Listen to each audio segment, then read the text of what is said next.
Our next speaker is Professor Kota Watanabe. He is a chief of spine surgery in Keio University, and his subject today is the use of artificial intelligence as a supportive tool for scoliosis. Okay, thank you very much. So my name is, as I Vdara introduced, my name is Kota Watanabe from Tokyo, Japan. So my topic is, anyway, thank you for having me to this instructor course. It's my very great honor to be here. So my topic is a little bit different from other topics. So my talk is about artificial intelligence. So let's start my talk. Okay, so here's the disclosure. So actually, related the topic of this presentation, I had a technical support from the Lexi company. So my talk is about how we use artificial intelligence AI to the treatment of adolescent idiopathic scoliosis. So as you know, that the scoliosis is a three-dimensional spinal torsion, and the detail of the onset and the progression are still not fully understood. So if the scoliosis severely progressed, there will be some negative impact on the student. For example, if the scoliosis severely deteriorated, there will be some decrease in lung function because of the deformed spine will collapse the thoracic cage and compress the lung. And severely scoliosis will reduce the physical function because of the truncal imbalance. And then sometimes the patient complains about the back pain, as you can imagine. And finally, as you know, that the AIS patient has predominantly larger in girls, so their deformed spine will disturb the mental health and also cause cosmetic concerns. For these negative impact on the student, based on these negative on the student, the school scoliosis screening has been mandated by the law in Japan since 1976. So my topic about the utilization of AI in the treatment algorithm is split into two. One is early AI usage for the early detection tool in school scoliosis screening, and the other one is AI usage for the image analysis and customized surgery, such as surgery assistance tool. So first, I'm gonna talk about the usage of AI in Japanese school scoliosis screening system. So first, in the beginning, we developed the 3D scanner specialized on scoliosis evaluation, such like this.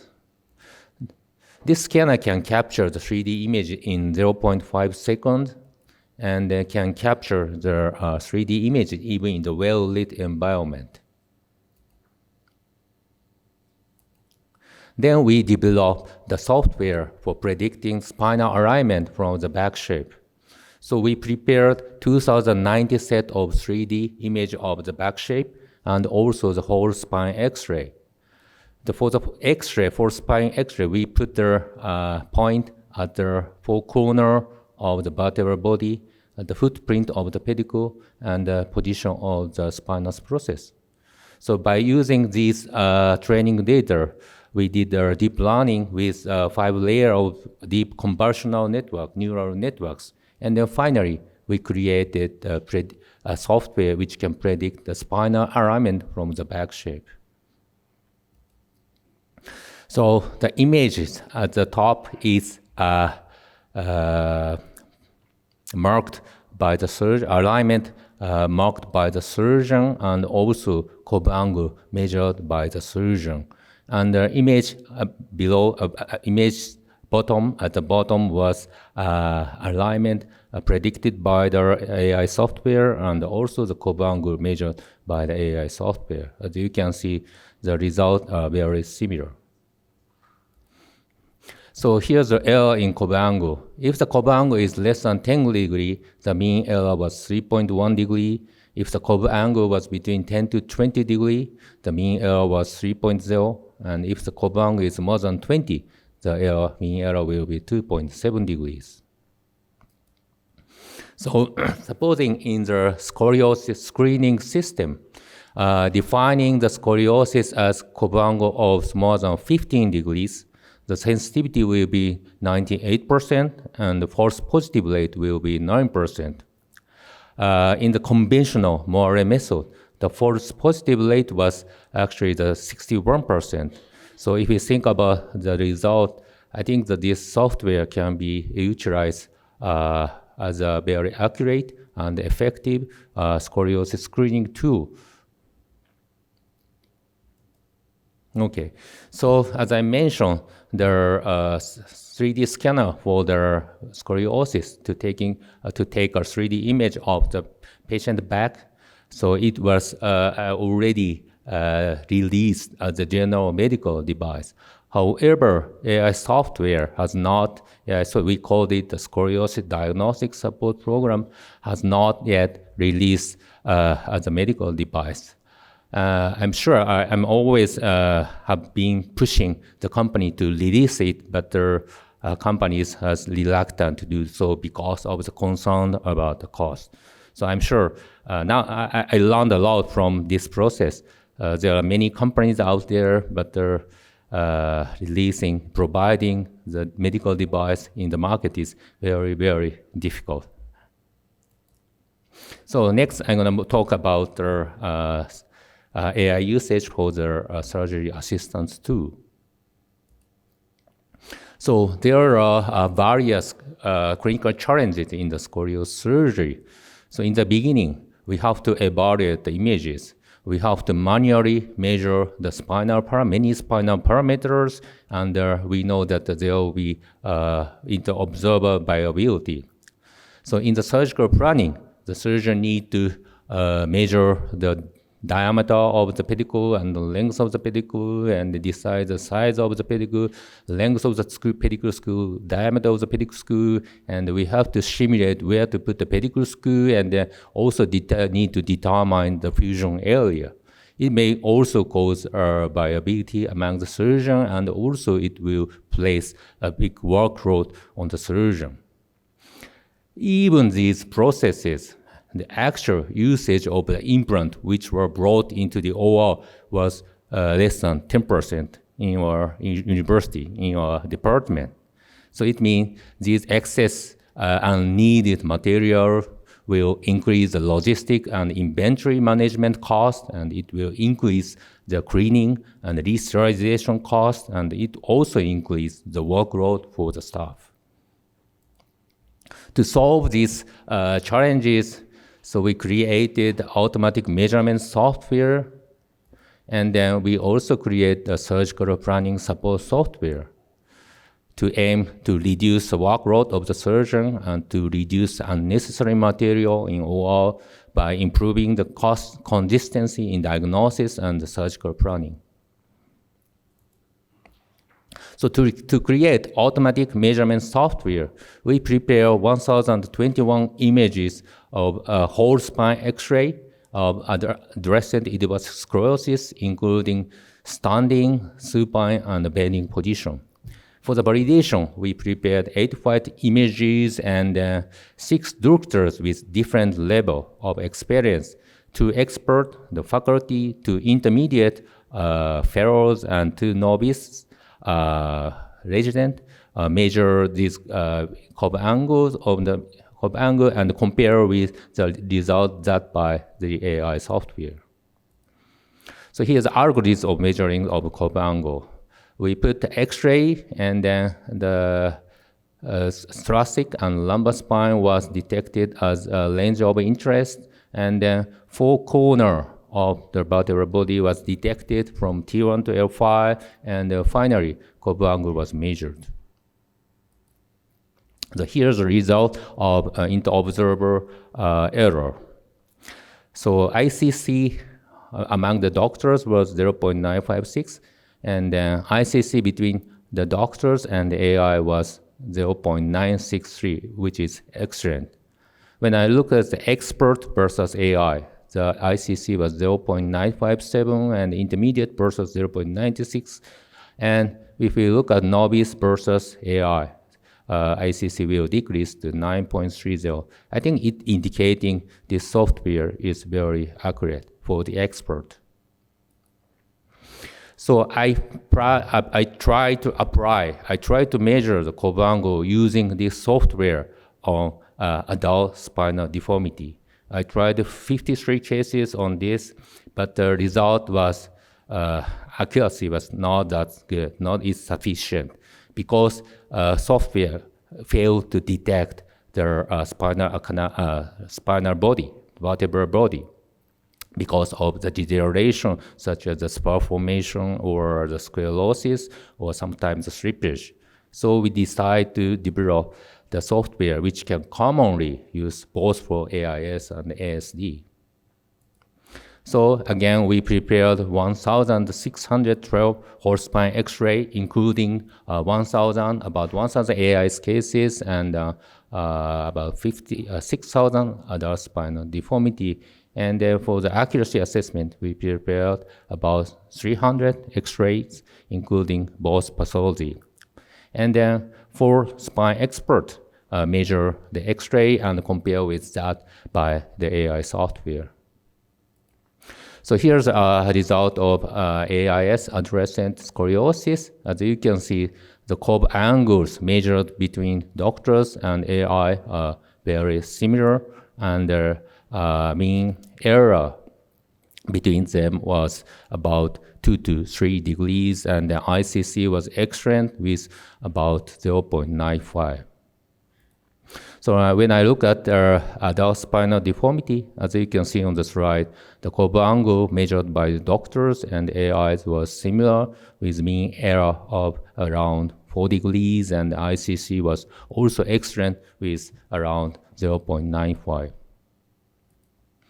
And as you know that, as you may know, there's many previous paper about curve angle measurement using AI, but when I look at previous paper, some papers as training data, number of the training data is not that enough, and the curve angle is, very small, and pathology was sometimes ASD, sometimes not decided, but our study is focused on AIS and ASD, and ICC was very great. So here's the actual image of the software. This is a case with adolescent idiopathic scoliosis. We just put the button, that's all. And it's like this. So here's adult spine deformity with lumbar curve.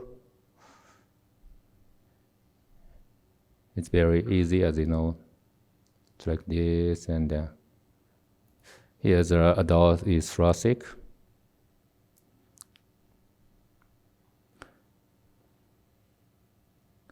I think it's very convenient. Okay, so sorry. So actually, we also created software which can measure the sagittal parameters such as thoracic kyphosis, lumbar lordosis, and pelvic parameters.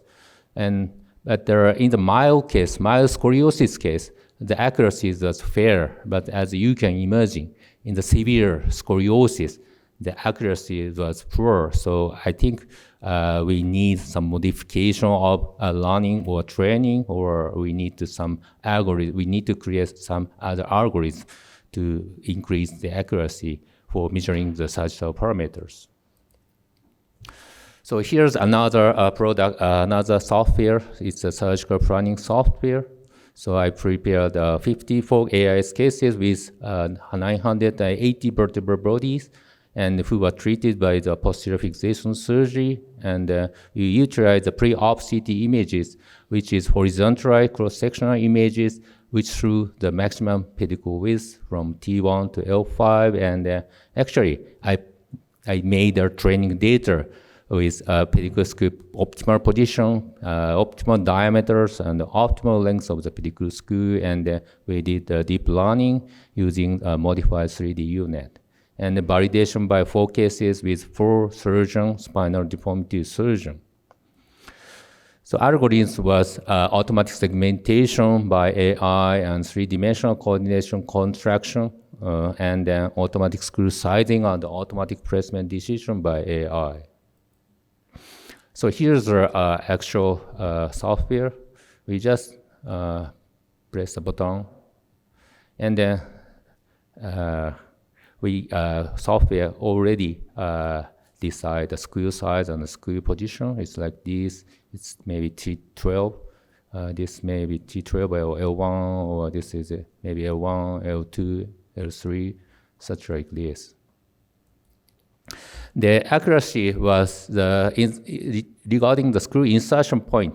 Accuracy was about less than 0.5 millimeter, and the screw tip position was also around 0.5 millimeter, and the screw diameter was around 0.35 or something like that. And error, in summarized error of the screw diameter was 0.4 millimeter, and the screw position was 0.6 millimeter. So this slide shows the concordance rate with 4 doctors and the AI. So for the pedicle length, pedicle screw length, about 90%, close to 100% concordance rate. But on the other hand, the left side, rate be decreased, but the pedicle screw diameter concordance rate was around 60%, sorry. And then if the curve angle was 45 to 50 degrees, concordance rate of the pedicle screw is still high, but if you look at the pedicle diameters, it's 75% in curve angle with 40 to 50% degrees, and curve angle of the severe curve, 80 degrees severe curve, it decreased to 50 degrees, 50%, sorry. So I think pedicle screw diameters was very dependent on the surgeon preference. I always try to put as long as possible and as wide as possible. So I don't think all of the surgeons think that. So I think that's the cause of the low concordance rate. So this is the final solution. So as we know that the decision of the AIS, the decision of fusion error in AI is sometimes confusing. We usually use the Linke classification to decide which curves to fuse, which curve to correct. But still there are a rule breaker of 60 to 29% of the patient. And then we have in deciding the UIV, upper instrument vertebra or lower instrument vertebra, as you know that there are many formulas, but it's always confusing us. So what I created is first we created a big database of AIS patients who went to surgery. And then if I want to do surgery, I want to decide the fusion area. So we show the software this picture, and then the software will extract the similar case, very similar case from the database. And then this X-ray, this data was also linked to the post-op X-ray. So the surgeon can select their fusion area based on their preference and based on their experience. So this is my conclusion. AI and AI algorithms could accurately indicate the spinal alignment and curve angle, potentially contributing the early detection of the scoliosis screw screening system. The AI algorithms can automatically measure the curve angle in adjacent scoliosis and adult scoliosis with high accuracy. It can also assist in deciding which screw to be used for surgery. These assistant tools may reduce the workload of the surgeon and potentially decrease unnecessary materials in the operating room. Thank you so much.